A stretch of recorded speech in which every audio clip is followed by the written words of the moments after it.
After a night of passion, Petra and James wake up together early in the morning. Petra rushes out to go to class, but James decides to stay in bed a little longer. This causes him to oversleep, and by the time he wakes up again, he's already late. He runs through the city as fast as he can until he makes it to his philosophy class, where the teacher Mr. Zimmett at first considers not letting him, but eventually he opens the door. Today is the last school day, and Mr. Zimmett wants the students to tell them about their favorite thought exercise they've gone through.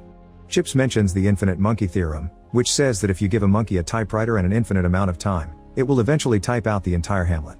Jack mentions the trolley problem, which says you have a lever to choose if a train will kill 1 or 4 people. Just for fun, they change that riddle into the obese man problem, where you have to option to push a fat man on the tracks to stop the trolley. Georgina likes the ignorant bliss paradox. In this one, someone is hanging off the highest tower in the city on purpose to test if their friends will help them. However, their friends are afraid if they try to pull them up, they might be yanked over themselves, so they step back. The person falls and lives, but now they wonder if it truly is better knowing that their friends wouldn't save them or if ignorance is bliss.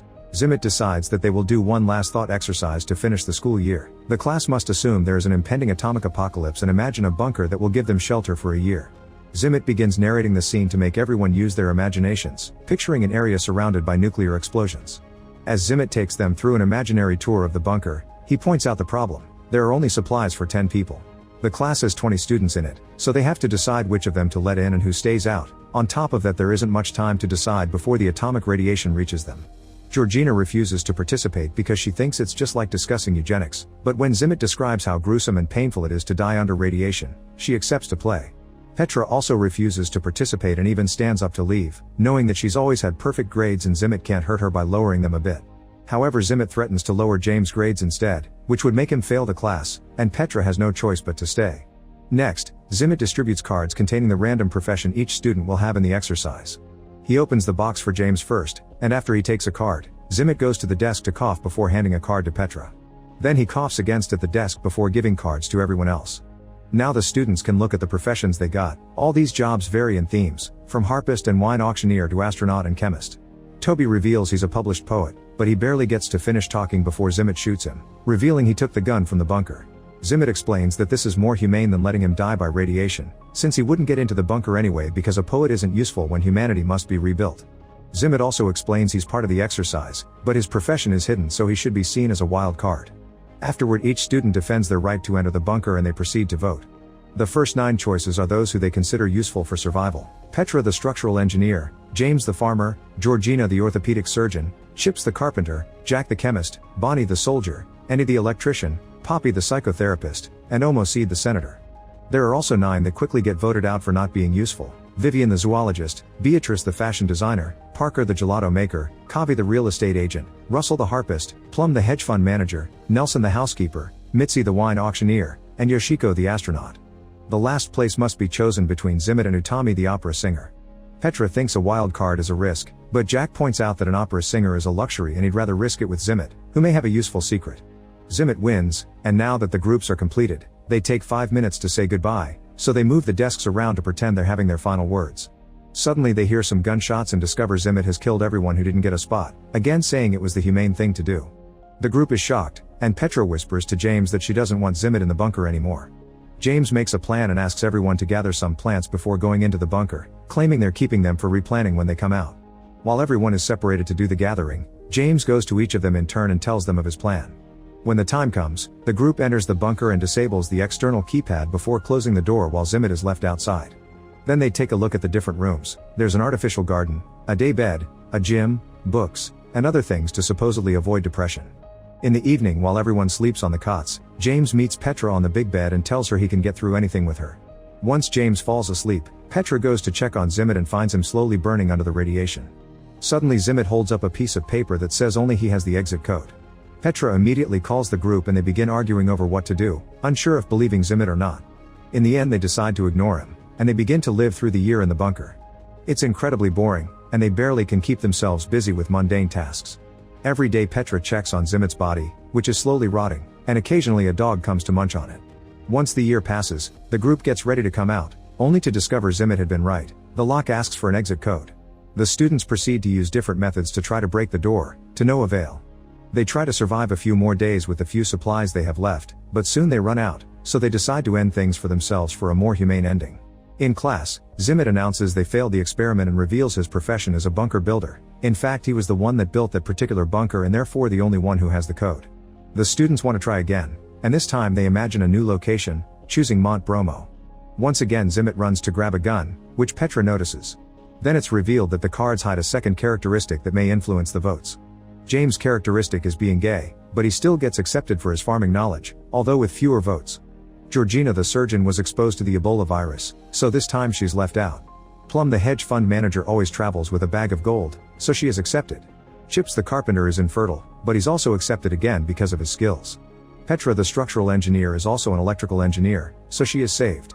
Andy the electrician reveals he has a very rare disease that may kill him at any second, so he's rejected.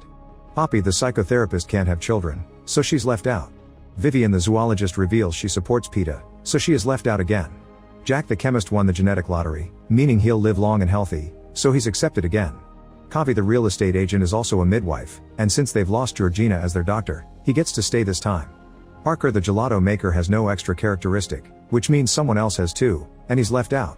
Utami the opera singer has two. She can speak 7 languages but she will develop a throat tumor in 3 years that won't let her talk anymore, so she's left out. Mitzi the wine auctioneer has an IQ of 200 yet she's left out again. Beatrice the fashion designer created a popular brand of women's clothing out of bamboo, but she's also left out again, and the same happens to Russell the harpist who is autistic. Omoseed the senator will be the first female chief justice of the Supreme Court, therefore she is saved again. Bonnie the soldier has eidetic memory and gets saved once more. Nelson the housekeeper is an exceptionally kind person, which at first doesn't help him, but he ends up staying when Petra says that they need more boys and Omoseed argues that they need more hard and strong workers from the middle class. When Toby the poet is about to mention his characteristic, Zimmet shoots him again, saying this spot is for him because the group still doesn't know the code. Then Zimmet gives Georgina the keys to a truck, and the people that were left outside immediately try to run away to save themselves. Unfortunately, the vehicle is hit by the explosion. The chosen ones also begin running to reach the bunker just in time, and the boring everyday life begins once again. Later in the evening, Petra wakes up and sees James isn't on his bed, so she goes looking for him only to find him getting frisky with Jack, who turns out to be gay in real life. Petra is hurt and rushes out to tell the rest of the group what she saw. Now they decide it's time to discuss how they will get together to procreate. Since Chips is infertile, he doesn't need to help, while Jack and James refuse to participate because they can't even fake it with a woman for the sake of babies. Bonnie and Kavi are paired together, and so are Omoseed and Nelson. As revenge for her boyfriend, Petra accepts to do it with Zimmet, ignoring James when he says she still loves her. While the explosions outside ravage the planet, the 3 couples get frisky at the same time. After 10 weeks of no pregnancies, Zimmet points out that they must change couples, saying the girls should have multiple partners.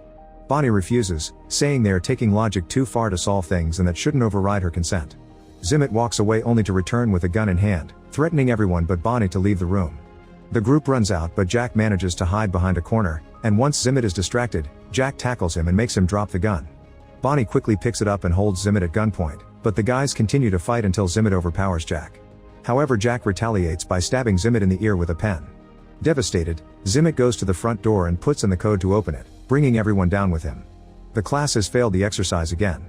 James is more suspicious now and questions Zimmet's motives for the exercise, mentioning the strange cough he had when he assigned him and Petra the roles and pointing out that Zimmet has not coughed since. Suddenly James goes to the desk and grabs the box, running out of Zimmet's reach to open it and discover the secret. It turns out that the box has hidden compartments and James and Petra's cards have been tampered with, meaning they would always get the same results: gay farmer and double engineer.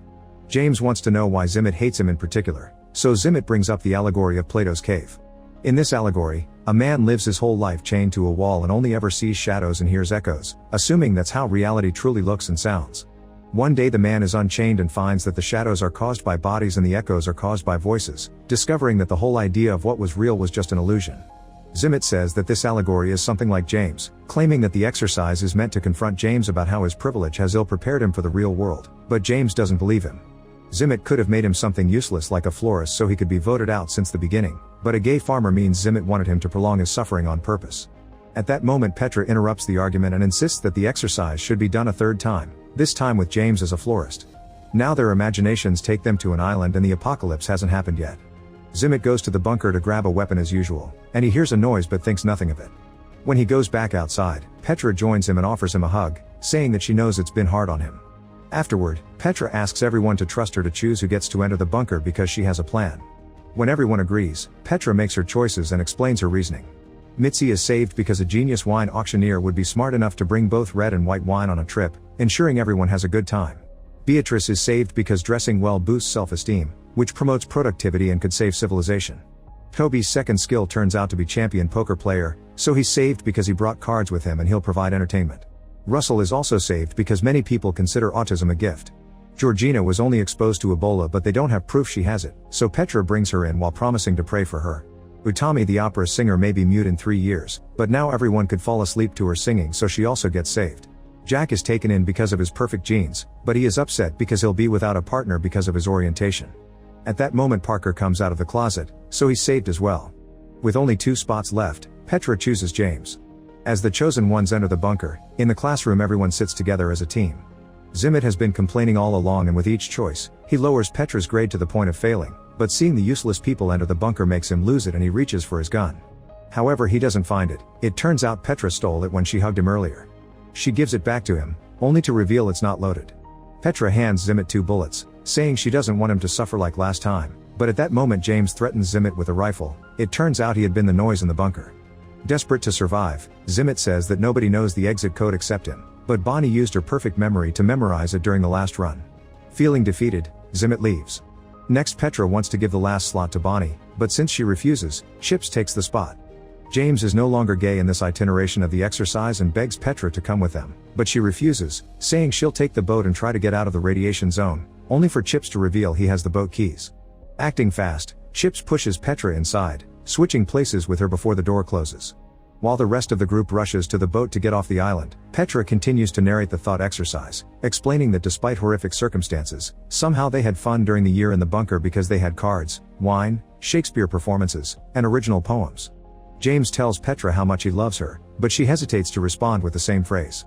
When machines break in the bunker, they use the pieces to make a harp, and Russell plays it while Utami sings to make their evenings magical. Once the year passes, the group leaves the bunker only to discover that the bombs never fell.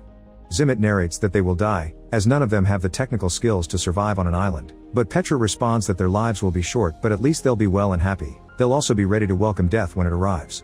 Suddenly a rocket falls on the beach and James gets ready to detonate it, but at that moment Zimmit shows up and shoots to stop him. It turns out he had found a cave and went deep enough to avoid the radiation. For the past year he has been surviving with what he could find there. Zimmit can't let them commit an act as unreasonable as ending the human race and threatens to shoot James with his last bullet, but the rest of the survivors move one by one to stand in front of him as a shield. They use the chance to press the detonation button, and the bomb blows up the entire island. Back in class, Zimmit is ashamed of the latest exercise, but Chips quickly cuts in to offer his own version as well. He says that the boat managed to go far enough to avoid the explosion, and he became the only guy with 6 women all to himself. The group wonders what happened to the 3 other males, and Chips says Kavi drowned, Nelson had a barracuda attack, and Andy had a run-in with a palm tree. Being infertile doesn't mean the chance of procreation is 0, so in this ending, Chips taps a different girl each day. Zimmit finally finishes the class, and all the students leave except Petra, who accuses Zimmit of trying to use the exercise to punish James. It turns out Zimmit has been having an affair with Petra, and he believes James is beneath her.